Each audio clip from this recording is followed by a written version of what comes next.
posed this question a couple of times on my Twitter account. Have you ever been more excited for a Leaf road trip?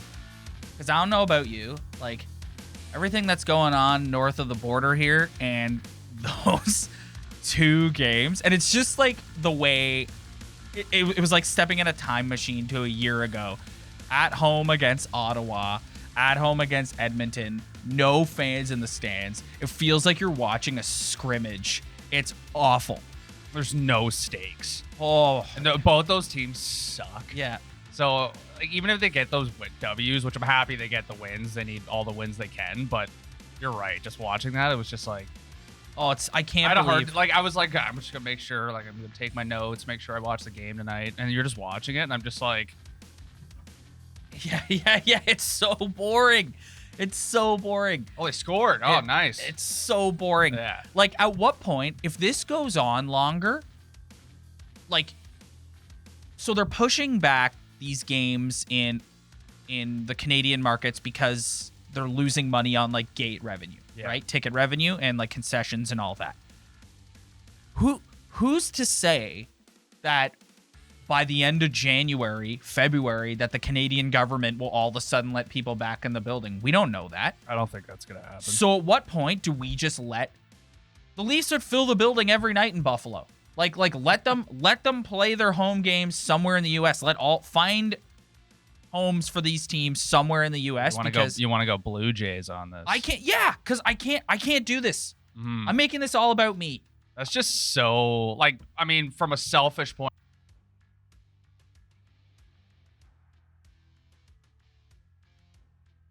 Decision making that I can't even begin to think about the process of making that happen. Like I don't know. I don't was know, man. so fired up Saturday night in Colorado. 2 heavyweight teams in the league going toe to toe. Fans in the stands. Like, it's just the Leafs come out flying. Why? Because they're stoked to be in a building in front of people. Yeah. It's just, I can't believe that we're back here doing this. It's awful. Like last year, I think, we're coming out of the first wave of COVID and you're just happy to have something to watch, right? So you're like, okay, you know what? We'll deal with the empty buildings and we'll get over it. Yeah. But now having had people in the building for the first part of the season to go back that Saturday night, that New Year's Day game against the Ottawa Senators. Did it make it worse because they were playing 2 Canadian teams? Yes, that's what I meant. It's like stepping in a time machine. It wasn't like the Rangers were in town. It was like, here's Ottawa and Edmonton. Yeah. Like, well, but they're pushing back. Like, they're supposed to have Carolina come in, and they pushed that game back because of the ticket revenue. Well, there was that report that the Jets were sniffing around their season ticket holders that they wanted to play some games in Saskatchewan. Yeah. And they were like, no. Yep. No. Yeah. No. It's just like, I think you're going to be watching some hockey games in an empty building.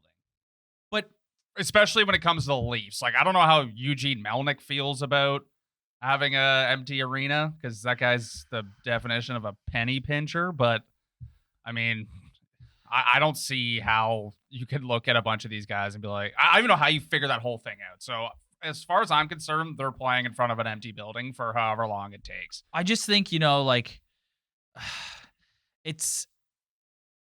they're not, like, there's no guarantee that this is going to come to an end. There's no guarantee that the Canadian government all of a sudden is going to go end of January, going to go, okay, we can let 10,000 people in the building again. That's not happening. No. So, like, what are we doing?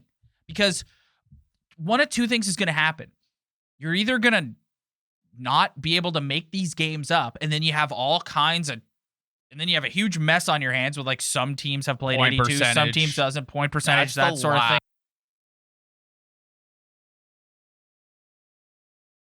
Game, because it does suck and it makes sense, and like everything's not always fair, and if you got to do it, you got to do it. But that's a disaster that I think they will go to the nth degree to avoid.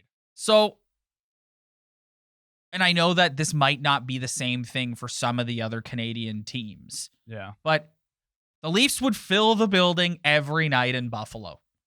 Let them play some home games. It's the ultimate troll job for Sabres fans. Let them play some games in Buffalo. I'm sure the Sabres fans would be like, oh, let them play some home games in Buffalo. Yeah. Like, let them do it. Like honestly. Yeah. And at least then you're making up some, like I said, I know you're not going to I don't think anyone's going to show up to watch the Senators play in Buffalo. No one in Ottawa shows up to watch. Exactly. So I don't. Anyways, so they're on like a 4-game road trip here, and thank God, because it's just so nice. Like, talk to me about the Saturday night game against Colorado. I thought coming out, they looked good. They weathered that early PP, and then boom, boom, boom. Kerfoot, all of a sudden, Alex Kerfoot is Yari Curry, and it's that line hits for 3 goals. Second period, flying, amazing. Probably like one of the best. Even though they were getting outshot by the end of the second period, I thought the first 40 minutes for a road game, like you couldn't ask for any more. And then they kind of ran out. It was a mix of them running out of gas and a good team just turning it up. Yeah, Colorado they're very Leafy like. Yeah. I think they're faster than the Leafs. Their defense, they have the most dynamic back end. And not so much defensively. Like I could see them running up against a very good team and losing because their back end isn't the most defensive back end ever.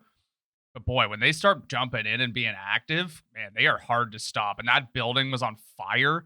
And I thought the Leafs just like flat out ran out of gas and made some bad decisions. And it sucks because you were watching and we were texting. We were like, oh my God, this team's like amazing. Like they're playing so well. And then it's like, well, they blew a 3-0 lead and a 4-1 lead. Yeah. So I feel good about how they played, but at the same time, it's like they still blew a 4-1 lead. They lacked that. All I kept thinking about was Brendan Shanahan at the end of last season talking about killer instinct.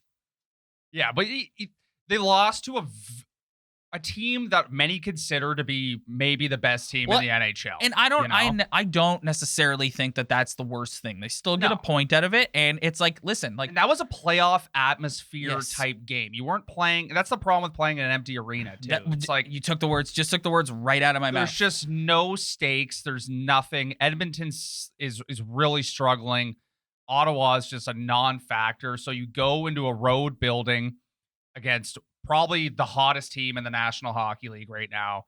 And it didn't go your way, but they were in it the whole time. The third period was tough to watch a little bit. Jack Campbell played pretty well. It sucks how they couldn't get it done, but I mean, they've been off for a long time. They played 2 games, and hopping into that intense environment, like I think it just got to them by the third. And and like you said, balancing. And this is going to be a tough thing for the Canadian teams for the rest of the year. Like, it's like when they played Edmonton this past week, they looked bored. Like, they looked like, this sucks. Yeah. Like, we don't, like, no jump, no nothing. And you can't blame these guys. No. You can't blame them. So, I don't know. It's weird. This is a weird time because they had so much time off. It's like the league is just from when we did our last podcast to now. It's like everything's changed. It feels like a totally different season. Like it was almost like I was completely refreshed as a hockey fan watching last night. Well, and that's why the COVID break hasn't necessarily been the worst thing. It's been a great thing for them, I think. Yes, like Campbell got the rest he needed. Marner's back. Sandin's back.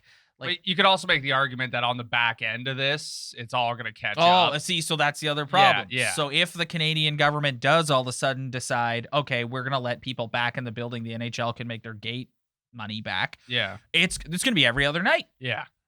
And the back end of this cannot be pretty, but they had some injuries. They had some guys who were probably laboring, and this is the time of year where you don't have a healthy lineup. And I know a couple of guys were out because of COVID last night. I thought they really missed that Camp, Kasha, Engvall line last night in the third period. But Kasha, man, like God, like just stay healthy for 5 minutes, dude. Like seriously, like the guy's whole career has just been injury after injury after injury, and now, of course, a like everyone else has COVID except this guy who's hurt. It's just like, come on, dude, stay healthy. Well, at least the price won't be running up on him. Yeah, because he's the only guy on a 1-year deal. You know who the price is running up on? Jack Campbell.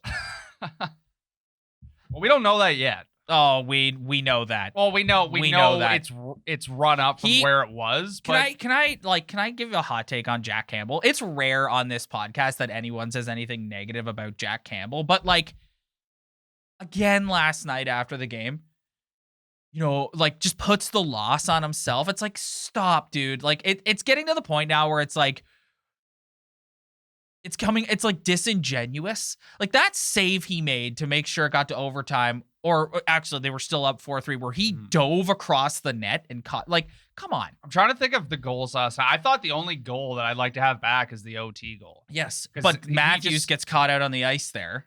And yeah, but like the guy was coming in on a short side, and he had nothing to worry about in terms of a one-time position. It was just him and Taves face-to-face, short side. He gets beat in the 5-hole, but that was arguably the most predictable. And like there was no way after getting outshot, like 20-3 in that period, that all of a sudden they were just going to turn it on in overtime. No. They looked gassed. Yeah.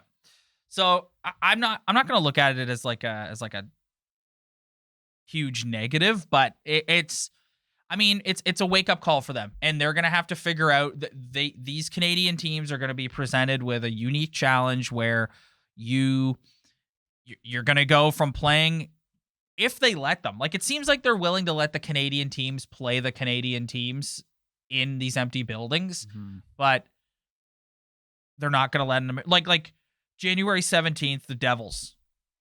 Is that game going to get pushed? I don't know. Right now it says it's on. Yeah. But is that going to get, like, because again, at a certain point, the NHL is going to have to take it. Like, as you said, the last thing they want to get in is points percentage. And I agree, because you just, even look at even look at the standings right now. Like, I think the Leafs having so much time off has put them in a position where you look at the standings being like, they've actually had a really good year so far. Yeah. I know they lost the game last night, but now Tampa Bay's played 5 more games than them. The Leafs going a 3-game win streak. Like, they're caught up. Yeah. They're not that far behind the Panthers.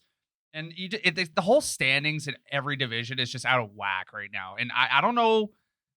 This is a mess. Like, this is, I could sit here and we could talk about power plays, penalty kills, but when it comes to figuring out schedules and like, you're talking to the wrong guy, man. Like, I have no idea how they're going to figure this out. Like, whoa.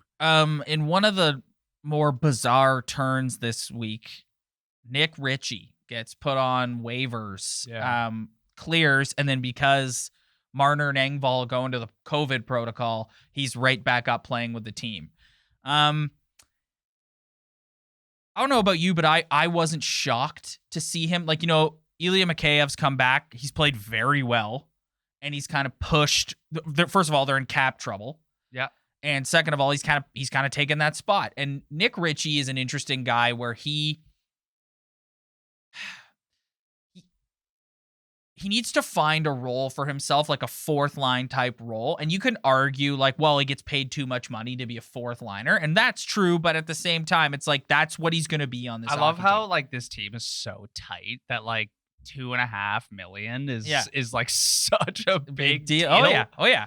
And all the guys who've come in with him who are making less and sometimes like significantly less are playing way better than he is. I know he's the argument for him is he's a big body, and you just hope that maybe in a he doesn't play like it though, man. But like, dude, the guy he can't skate. No.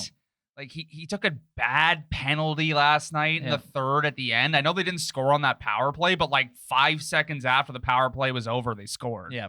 So like, I know he scored a goal, but it was kind of right place, right time. I totally get it. And it's funny seeing Sheldon Keefe be so like protective over his like confidence in a way. Like, they don't go out and they don't sewer him. But that tells me that they've spent some time with him, and they've sort of assessed that this is a guy who's really down on himself mentally. Well, it's just like, what do you get out of putting him down? Yeah. What does he get, and what do you get out of putting him down? What do you think of the argument that I saw some people make this week where it's like, you know what, if you send him down and he plays in the Marlies, he could be a guy because there's no salary cap in the playoffs. He could be a guy that you could call up in the playoffs just for some added depth. Yeah, for sure. Yeah. Yeah. And I mean, he is a big body. Like, you just hope that like that big body comes and does something for you. But right now, the way they're playing, yeah, I mean, he leads their team in hits actually. But Ilya Mikheyev comes in, and the only gripe about Ilya Mikheyev last year was the guy couldn't put the puck in the ocean. Comes back. He's got, what has he got, 3 goals already? And he looks. And we know he can skate. We know he can kill penalties. You have to. He's on the second power play unit now. So it's kind of like Ilya Mikheyev Engvall's kind of played himself into a spot now, even though he was out last night. Well, because he's a guy, Nick Ritchie needs to take a page out of that Pierre Engvall book where it's like Engvall has made a role for himself. He's like, Engvall can skate. Yes, I'm a third. But you know what?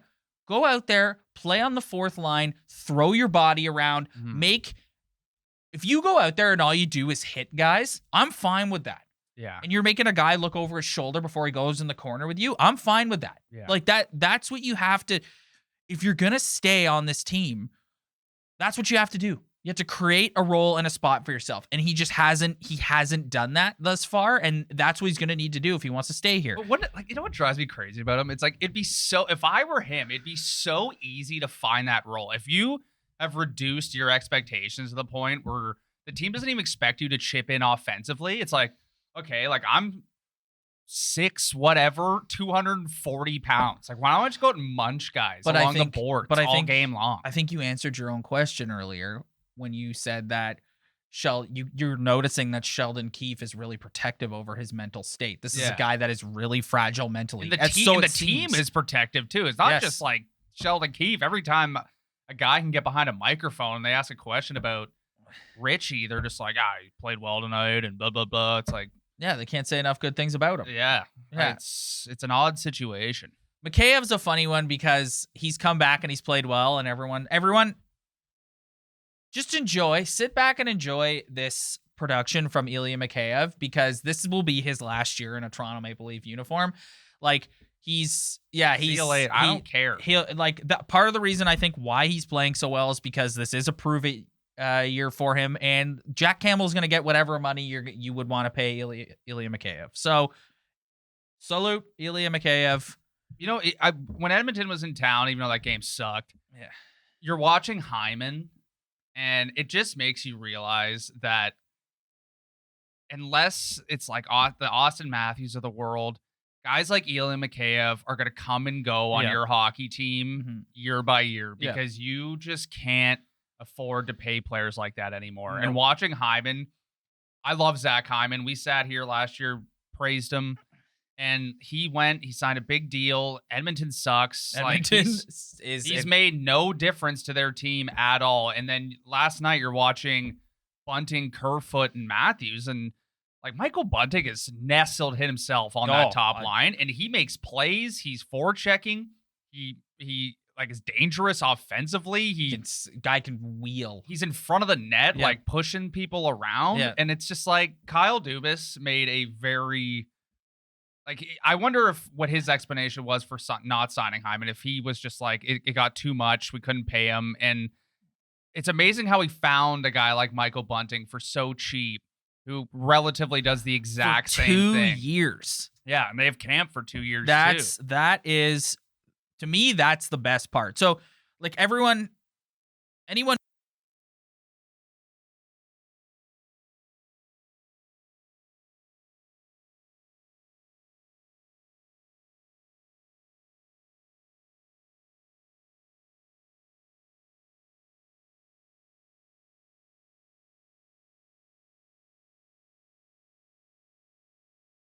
Not think that was going to work out, and I actually think he's been one of the more consistent guys. So, I mean, if you're going 4 for 5, you're going to the Hall of Fame in baseball. So, I mean, that's a pretty good. Of course, the guy who makes the most money is the guy who sucks, but I mean, whatever. What are we gonna do when it comes out in the next couple of weeks that Dave Tippett is out and Mike Babcock is in Edmonton? When are we gonna find out that Connor McDavid wants out of Edmonton? When are we gonna find out that? Yeah, honestly, Connor, like, yeah, no, but also no, but even if he doesn't want to come here, Rob, he wants to come here. But no, but even no. But I just want to be a troll for all. No. But let's pretend like he just wants out in general. Yeah. Do it. Like, come on. Like, let's look at the NFL, right? We're about to go into an off season where everyone is going to be like, where is Russell Wilson going? He's had enough. He's sick of the Seattle Seahawks. Aaron Rodgers all last season, and now we've watched it play out this year, and it could happen again. And even with mediocre players too, like this whole like Baker Mayfield situation. Like there's always players wanting to switch teams and stuff. And just do it. Do the heel turn, Connor. I don't even care if it's the Leafs you want to go to. Like, whatever. Do the heel turn and just say, this organization's a disaster. Everyone you bring in is a disaster. You, like, how? They have no goaltending. Yeah, they have no goaltending. Like, they have no goaltending. And their defense, too, man. I'm sorry. They have a couple of good pieces. Like, I don't mind Bouchard, and I would take Darnell Nurse on the Leafs in 10 seconds, but they're an odd group, that bunch. And but honestly, like, I watch their games, and I partly blame like the culture they've created there. Say you're a third liner on the Edmonton Oilers, and you're watching McDavid and Draisaitl go out there every single game, log the most minutes, every chance they get to go on the ice, they're scoring, you're not scoring. And maybe because you're getting a lack of opportunity and you're not getting the ice time you think you need to get, and all you hear about is how great Connor is and how much you suck. Yeah. So it's like you're a third line player on that team. You're like, F this. I just think sucks. Like, well, I'm getting blamed for everything. Meanwhile, McDavid's not back checking, but he's getting all his cookies. Like, I think there's a bad dynamic on that team between those top two players and the rest of the team, because all of them are just like, if I was a fourth liner on that team, I'd be like, this sucks. Like, we're just getting blamed for everything. Meanwhile, like, they're our leaders. They're occupying pretty much all the salary cap. Yeah. Like, I'm fascinated by them because, you know, as Leaf fans, like at the end of last season, that we all, like, a lot of us bang the drum about, like, you need to look at trading one of the core four, and everyone highlighted Marner and all that kind of stuff. The Oilers, it's like, what do you do? Like, you literally have, you could make the argument that they're the two best players in hockey, and your team stinks. Also, I know why everyone is speculating this, because Kenny Holland, but, like, have you watched Dave Tippett in the media? Yeah. Have you listened to the guy speak? I like Dave Tippett. So do I, but have you listened to him talk? Yeah, he knows he's done. I think he sounds like he knows he's done. No, but like, his demeanor and everything about him, right? Yeah. Traditionally, look what's happening in Vancouver. Okay, they fire Travis Green. They bring in Bruce. There it is. He comes in. He brings a bit of like I love Bruce. Everyone loves Bruce. The guys clearly love Bruce. Why? You're going to fire Dave Tippett, and you're going to bring in a worse version of Dave Tippett and Mike Babcock. Are you kidding me? That Kenny Holland, if you want to make the situation worse, by all means, hire Mike Babcock. What do you make it worse right away? That's the thing. Is Mike Babcock worse than bringing in Torts? I do. Or is Mike Babcock worse than bringing in?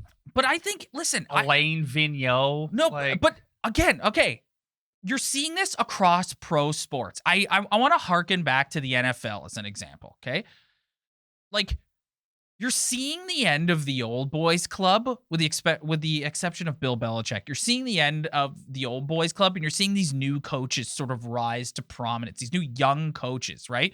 Matt LaFleur, Kyle Shanahan, Sean McVay, Cliff Kingsbury, the coach of the Bengals, Zach Taylor, I think is his name. Like, let's get a little bit of that in the NHL. Like, one of the reasons why I love Sheldon Keefe, and even though you saw in All or Nothing that he is a little rough around the edges, he's a younger guy who understands. Like, Mike Babcock is Mike Babcock, and he's gonna be Mike Babcock. And you're going to bring him in, and he's going to just good pro every day in the weight room. Like, it's just going to be the same garbage. And that team, okay, Will they get the new coach bump if they bring him in? Sure. Yeah. But do I think long-term Mike Babcock is going to take the Edmonton Oilers to the promised land? No, absolutely I think not. long-term, it's not the best move, and I get what you're saying, but I would be very interested to see what he would do stepping in there, because he's traditionally like he'll come in, he'll find his Darren Helm, Zach Hyman, his like whatever. Yeah. And it'd be interesting to see what happens with like McDavid's minutes and Draisaitl's minutes, because he'll hop in there and be like, I wish I knew the Edmonton Oilers roster a little bit better, but he'll step in and be like, do you remember a couple of years ago? Nugent Hopkins, and he'll be on the ice every 10 seconds. They'll be rolling 4 lines. Draisaitl McDavid would not be on the same line permanently after that. It would be very interesting to see what he would do. Do you remember a couple of years ago when the Leafs played the Oilers and Babcock criticized how many minutes they were giving McDavid? Yeah. So I think you're right. But honestly, I think he wouldn't be a bad fit for them at this moment because of that. Because I think that everything's just so heavy on those two. And I get it. They're just like the points they put up. It's so dumb how like after every game, they both have the same amount of points and they're just dominating the rest of the league. But they're losing. But I think that he's the type of guy who knows how to use his depth in the right way, in the right situation. So I feel like him coming in and maybe looking at it and seeing the way he could reduce those minutes and get those guys at the bottom of the lineup to step up and play a bigger role.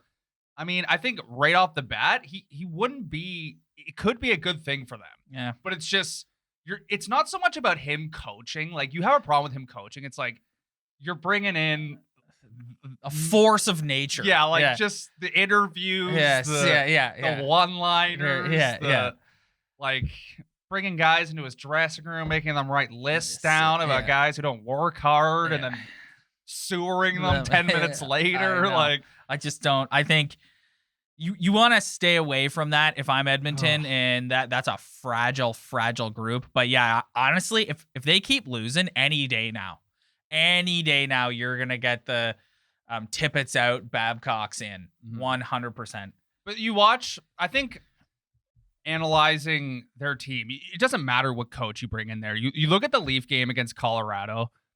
When you're on the road like that against a good team in the NHL, you need a good goaltender, because you're going to face, the NHL is not perfect. You cannot play a perfect game. There's some point in every game, there's going to be a flurry on you. So early in that game, they gave up that power play and they were getting kind of hemmed in their own zone. Jack Campbell, solid. Yep. Solid. Yep. What he was able to do, and then they go down and they get their goals. Like, having Mike Smith and Mikko Koskinen, like, it's just, they're not a complete team. No. And then you saw it with the Leafs last night. Like, eventually having like Hull and Muzzin and some of those guys, Dermott out there, like eventually kind of caught up with them, because those guys sometimes aren't the best. No, they're not. So like their lineup is completely flawed. And then the penalty call on TJ Brody towards the end of the game when he got tied up with Kadri. Yeah, that was dumb. Oh my God. Yeah. Like, Jesus.